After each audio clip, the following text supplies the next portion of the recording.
మీ ఏం IT AI job అయితే join next it challenge. Job తెచ్చుకోండి, 5 లక్షలు తీసుకోండి. చూడు బాగుంది నాన్న. బాగుందండి. శుభం. మరి అబ్బాయికి అమ్మాయి నచ్చింది కాబట్టి ఆ ఇచ్చిపుచ్చుకోవడాలు కూడా మరి మాట్లాడే బాబు, అబ్బాయి గారికి అమ్మాయి గారు పాస్ అయిపోయి సరే అండి, మరి అమ్మాయి గారికి అబ్బాయి గారు పాస్ అవ్వట్లేదు ఏంటండి? అయ్య బాబా, వెళ్తాం గారు మిమ్మల్ని కొంచెం అలా బయటికి రండి. రండి. అమ్మాయి గారు, మీకు పెళ్లి కొడుకు అన్ని విధాలా నచ్చితేనే ఈ పెళ్లి జరుగుతుంది, లేకపోతే జరగదు. చెప్పండి, మీకు అబ్బాయి నచ్చాడా?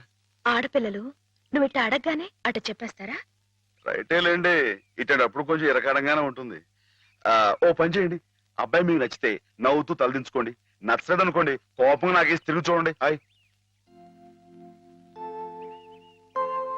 అయ్యి బాబాయ్, అదేంటండి? అటు నవ్వు కాదు, ఇటు కోపం కాదు, అటు బాధగా చూసి అర్థం ఏంటండి? నాన్నని, చెల్లెల్ని, మిమ్మల్ని అందరినీ వదిలి వెళ్ళాలంటే బాధగా ఉంది. రైటేనండి, ఆడపిల్ల అంటే అంతే కదండి. పాపం రేపు హేమ గారు కూడా అంతేలే. వదిలేస్తే లింకులు పెట్టేస్తాడు. నీకాయన నచ్చారా లేదా అది చెప్పు.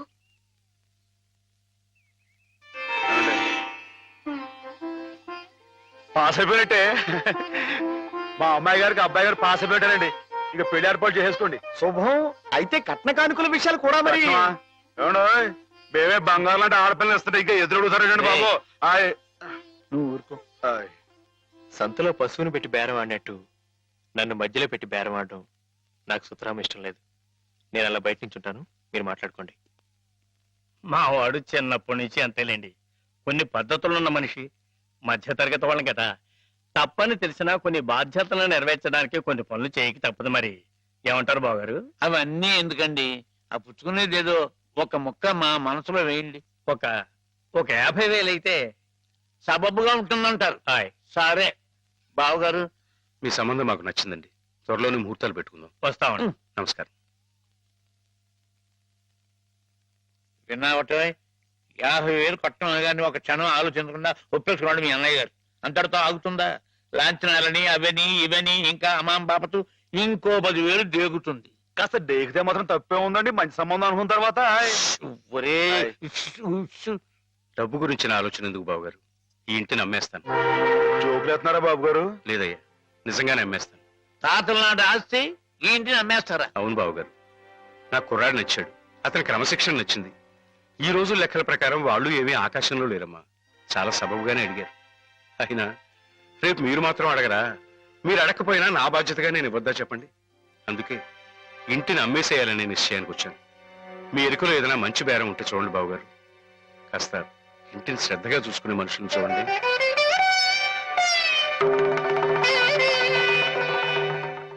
బామ్మగారు. ఎవరు? మాధవ. రా బాబు కూర్చో. మా వెధవా ఇంట్లో లేడు. నేను మీతోనే పనుండి వచ్చానండి. నా కోసమా? ఏమిటి బాబు? నేను మిమ్మల్ని ఒకటి అడుగుతానండి, మీరు కాదనకుండా నాకు మాట ఇవ్వాలి. ఏమిటది? ముందు మాట ఇవ్వండి, తర్వాత చెప్తాను. సరే, మాట ఇస్తున్నాను. ఏమిటో చెప్పు. ఇదిగోండి, ఈ డబ్బు తీసుకోండి. డబ్బా? ఎందుకు? ఇది మీ డబ్బుగా బాబు గారికి మీరు ఇవ్వాలి. నా డబ్బుగా బాబు గారికి ఇవ్వాలా? ఎందుకని? లలితమ్మ గారికి మంచి పెళ్లి సంబంధం కుదిరిందండి. 50,000 దాకా కట్నం అడిగారు. ఆ డబ్బు కోసం బాబు గారు ఇల్లు అమ్మేస్తున్నారు. ఇల్లు అమ్మేస్తే ఆయన ఏమైపోతారు పాపం? అందుకే కదండి ఈ డబ్బు ఇస్తున్నాను. నాకు ఎప్పటి నుంచోనండి బాబు గారి పుస్తకం వచ్చేయించాలన్న చిన్న ఆలోచన ఉందండి. ఆ కోరిక ఉపయోగించుకుని ఈ డబ్బు బజార్ కింద ఇచ్చామనుకోండి, ఆ పెళ్లి ఖర్చుకి ఉపయోగపడుతుంది, ఆ ఇల్లు నిలుస్తుందండి. అవును, ఇంత డబ్బు ఎక్కడిది నీకు? అప్పు చేశావా? నాకు ఆవులున్నాయి కదండి, అందులో కొన్ని అమ్మేశానండి, మిగతావేమో బేరం పెట్టాను. ఇలా అన్ని అమ్మేసుకుంటే నువ్వేం తిందామని. మళ్ళెవరే, మీరంతా లేరేంటండి? మీ ఇంటికి వస్తే ఓ ముద్దు పెట్టరా? నాకు ఈ సాయం చేసి పెడతారు కదండి. మారేడు దళం శివుని పాదాలు తాకాలంటే ఏ చేతులు కాదంటాయి? ఎంత దొడ్డ మనసురా నాయనా నీది. ఏమిటి బామ్మగారు, నా కావ్యాలను మీరొచ్చు వేస్తారా? అది కాదు బాబు గారు, మా వారు బోలుడు హైవేస్ నాకు వదిలి వెళ్ళిపోయారు. అనుభవించడానికి నేను నా మనవడు మిగిలాం. ఆ డబ్బు ఇలాంటి పుణ్యకార్యాలకు ఉపయోగిస్తే నా జన్మ తరిస్తుందనిపించింది. బామ్మగారు ఏంటండి పొద్దునే జన్మలు అయ్యి అంటున్నారు? నాన్నగారి పుస్తకాలన్నీ బామ్మగారు అచ్చు వేయిస్తారట మాధవ. అయ్యో బాబోయ్, ఎంత శుభవార్తేనానండి. అండి బాబు గారు, ఏ రామాయణం మహాభారతం పక్కన పేటేసి కూర్చుంటాయి మీ పుస్తకాలు. అయ్ కానీ కానీ నా పుస్తకాల మీద మీకు రాబడి పెద్దగా ఉండకపోవచ్చు బామ్మగారు. మాకు పైసా రాబడి రాకపోయినా పర్వాలేదు బాబు గారు. ఒక మహాకవి రాసిన అపురూప గ్రంథాలు వెలుగు చూడాలి. మీరేమిటో, మీ కళానికున్న శక్తి ఏమిటో 10 మందికి తెలియాలి. ఏం మాధవ? లక్ష విలువ చేసే మాట అన్నారండి. ఆ మాటతో పాటే భజానగా ఇంత ఇప్పించేస్తే ఈ విషయం పాస్ అయిపోద్దండి. అయ్ మాధవ, బేరాలు ఆడడానికి భజనాలు పుచ్చుకోవడానికి ఇది నువ్వు పశువుల సంతకెళ్ళి చేసే పశువుల బేరం అనుకున్నావుటయ్యా. ఇటువంటివి నచ్చవు నాకు. రైటే బాబు, ఎప్పుడు ఆవులు గేదెల మధ్య గడిపేవాడిని. అంతవరకు ఆలోచించాను. తప్పే. మాధవేం తప్పుగా అనలేదు బాబు గారు. మీకు ఎంతో కొంత ఇవ్వటం మా బాధ్యత, ధర్మం. ప్రస్తుతానికి 50,000 అట్టి పెట్టండి. ఇప్పుడు ఎందుకు బామ్మగారు? రేపు పుస్తకాలన్నీ వచ్చైన తర్వాత ఏకమొత్తంగా ఇద్దరు గాని. ఉంచండి బాబు గారు. పెద్దమ్మాయి గారు పెళ్ళని కూడా అనుకుంటున్నారట కదా, దేనికైనా అక్కడికి వస్తుంది. బామ్మగారు మాట కాదనకండి బాబు, ఉంచండి. మన అవసరం పాస్ అయిపోతుంది. ఇచ్చేయండి.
ఏమిటి ఏమిటి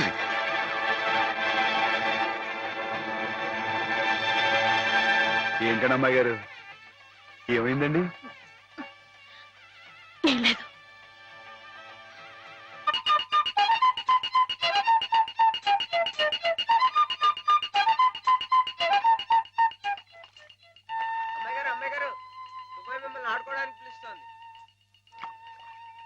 గుడికెళ్ళి వస్తున్నావమ్మా? పుట్టినరోజు కదా అని. కన్నెపిల్ల జరుపుకునే ఒక్కొక్క పుట్టినరోజు కన్నవాళ్లకు ఒక్కో హెచ్చరికమ్మ. కళ్యాణ ఘడి సమీపిస్తుంది సుమా అనే ఓ అందమైన హెచ్చరిక. కూర్చోండి నాన్న. ఎందుకమ్మా? కూర్చోండి.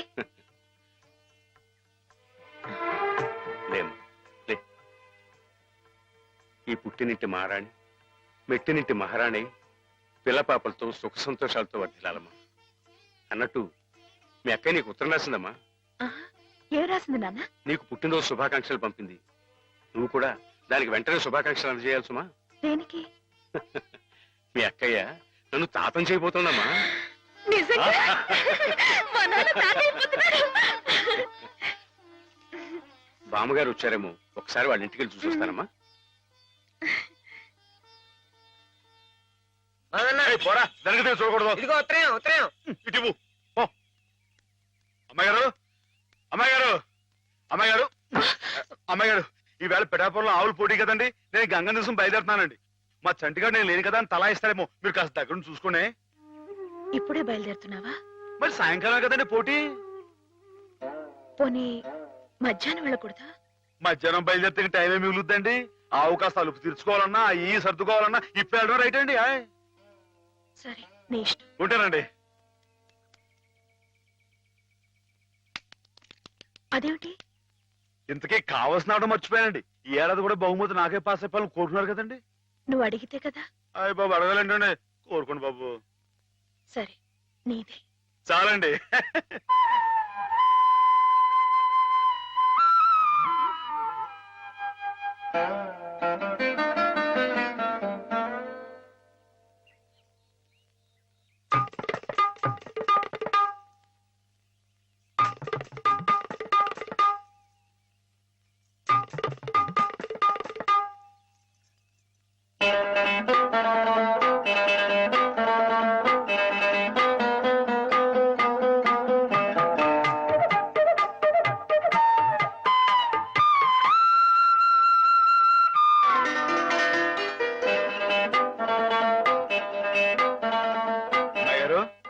అమ్మాయి గారు అమ్మాయి గారు అయ్యో ఇంకా పడుకున్నారేంటండి ఈవేళ మీ పుట్టినరోజు లేవండి అబ్బా లేవండి రండి కూర్చోండి ఇదిగోండి ఈ అన్నపూస ఒంటికి రాసుకుని ఈ మేగడతో మొహం రుద్దుకుని ఈ పాలతో తలారా స్నానం చేయండి. పాలతో స్నానం చేయడానికి నేనేం దేవతనా? కాకపోవడం ఏంటండి అంతకన్నా ఎక్కువేనండి. రానంటే చంపేస్తామని వచ్చాను కానీ లేకపోతే వాళ్ళు వచ్చేవాను కదా బాబు. ఏం పాపం? అంతర్వేది వెళ్లాల్సింది. ఎందుకో? మా ఆవిడ సముద్ర స్నానం చేద్దాం రమ్మంది. ఏమిటి విశేషం? ఇవాళ కార్తీక పౌర్ణమయ్యా బాబు. అందుకే కాబోలు అమ్మాయి గారు మధ్యాహ్నం వెళ్ళకూడదా అన్నారు. బండలకు తిప్పు. దేనికి? ఇవాళ అమ్మాయి గారు పుట్టినరోజే బాబు.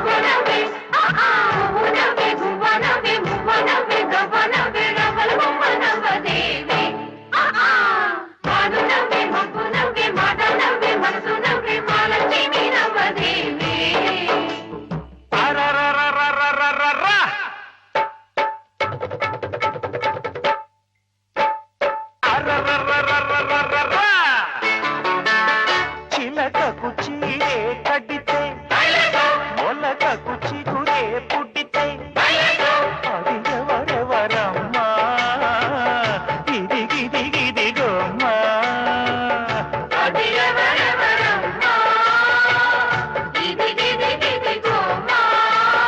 పువ్వు గువ్వ సువ్వి అంటే మాను మప్పు రివ్వుమంటే రవ్వల బొమ్మ నవ్వలమ్మ రాసనిమ్మ నవ్వలమ్మ అర్రర్రర్రర్రర్రర్రర్రా.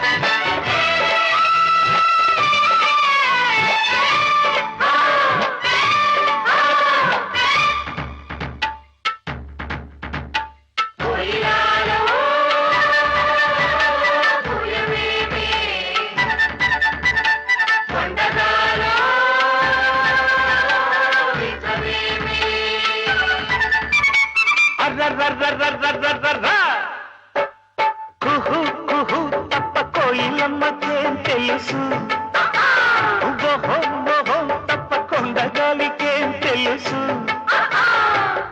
గజ్జ కట్టుకోకున్నా కల్లు కల్లు మంటుంది ఏ అడుగు ఎవరిదా అడుగు ఎవరిదా అడుగు పోనీ గొంతు దాటి రాకున్నా గుండె ఊసు చెబుతుంది ఏ పలుకు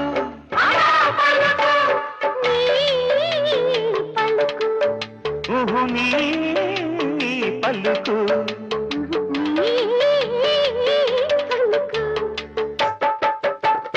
కామాక్షమ్మ కరుణించిందో మీనాక్షమ్మ వరమిచ్చిందో రబ్బర బొమ్మ నవ్విందమ్మ రసనిమ్మ నవ్విందమ్మ అరరరరరరరరరా.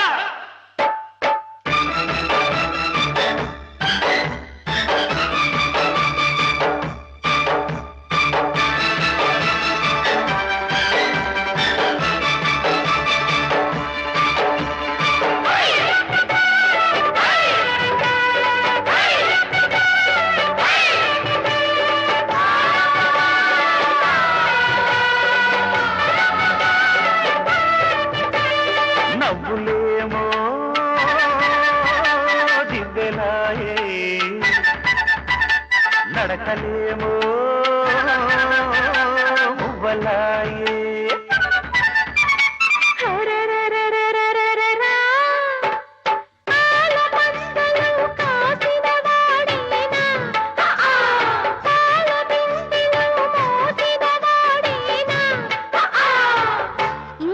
కవితలల్లాడమ్మా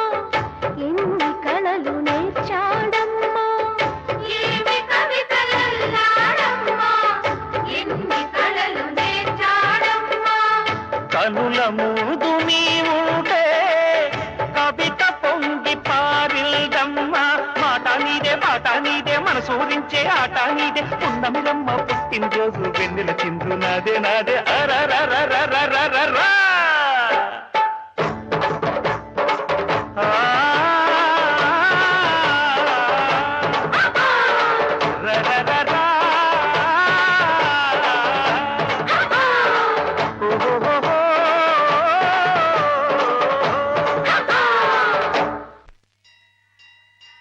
సుమనస్సుడు. నమస్కారం బాబు. నమస్కారం అమ్మా. ఎప్పుడు వచ్చారు?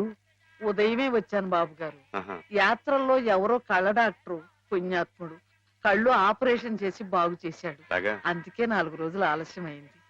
నాన్నగారు మీరు ఎప్పుడొస్తారా అని ఎదురు చూస్తున్నారు. దేనికి? పెద్ద మనసుతో మీరు పెళ్లి సమయానికి అందజేసిన డబ్బు ఆ శుభకార్యానికి ఎత్తు వచ్చినట్టుగా సరిపోయింది. అందుకుగాను మీకెప్పుడు రుణపడి ఉంటానండి. అంత మాట అనకండి బాబు గారు. నా పుస్తకాల మీద సర్వం సహా హక్కుల్ని మీకు ధారాదత్తం చేస్తున్నట్టు పత్రం రాయించాను. సాయంకాలం ఆ పత్రాన్ని పుస్తకాన్ని మీకు అందజేస్తాను. వద్దు బాబు గారు, అంతటి సన్మానానికి తగను నేను. ఆ కాగితంలో మాధవ్ పేరు రాయించి అతనికి ఇవ్వండి బాబు. మాధవ్ పేరా? అవును బాబు గారు, నేను మీ దగ్గర అబద్ధం ఆడాను. గంగలో మునిగినా కేదారనాథుణ్ణి చూస్తున్నా నేను తప్పు చేశాననే బాధ నన్ను తొలిచేసింది. నేను తమకిచ్చిన డబ్బు నాది కాదు. మాధవ ఆవులు నమ్మేసి డబ్బు తెచ్చి నాకిచ్చి తను ఇస్తున్నానంటే మీరు తీసుకోరనే భయంతో నేను ఇస్తున్నట్టు అబద్ధం ఆడించి మీకు ఇప్పించాడు. మాధవ? మన మాధవ? మీ ఇల్లు మీ చెయ్యి జారిపోకూడదని వాడి తపన. మీ పుస్తకాల్ని వాడి డబ్బుతోనే అచ్చు వేయించాలని వాడికి ఎప్పటి నుంచో కోరిక. అందుకే పుస్తకాలకి బయానా రూపంగా కొంత డబ్బిస్తే మీ ఇల్లు నిలుస్తుందని అలా చేశాడు బాబు గారు.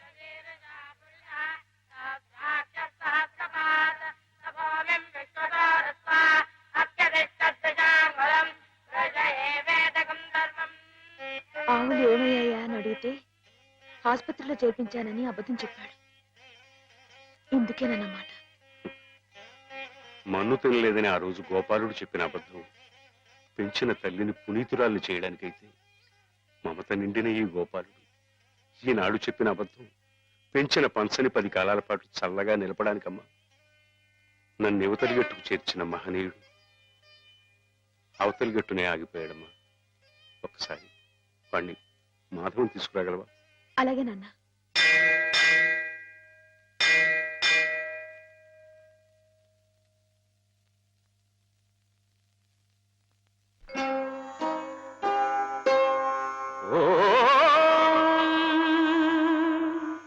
ఓంకార సంజాత సమస్త వేద పురాణ పుణ్యాగమ పూజితాయ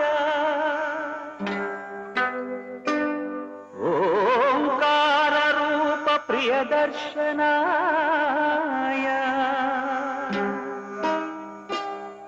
ఓంకార రూపాయ నమః శివాయ నమః శివాయ.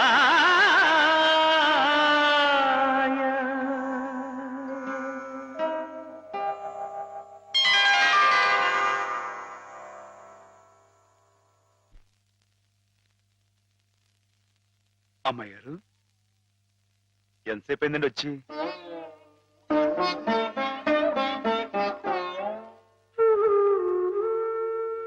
ఏంటి అమ్మాయి గారు అలా కొత్తగా చూస్తున్నారేంటి? నువ్వు చాలా కొత్తగా కనిపిస్తున్నావు మాధవ. అయ్యే బట్టలు అదే పని అదే మొహం, నేను కొత్తగా ఊరుకోను అమ్మాయి గారు. నాన్నగారు నేను వెంటనే తీసుకురమ్మన్నారు. అలాగా పదండి.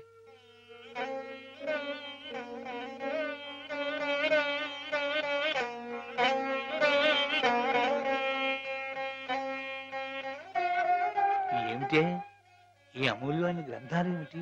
ఆచోకు అంకితం ఇవ్వడం ఏమిటి? నేనేం చెప్పను. మామయ్య మంచి పని చేస్తున్నాడు అన్న.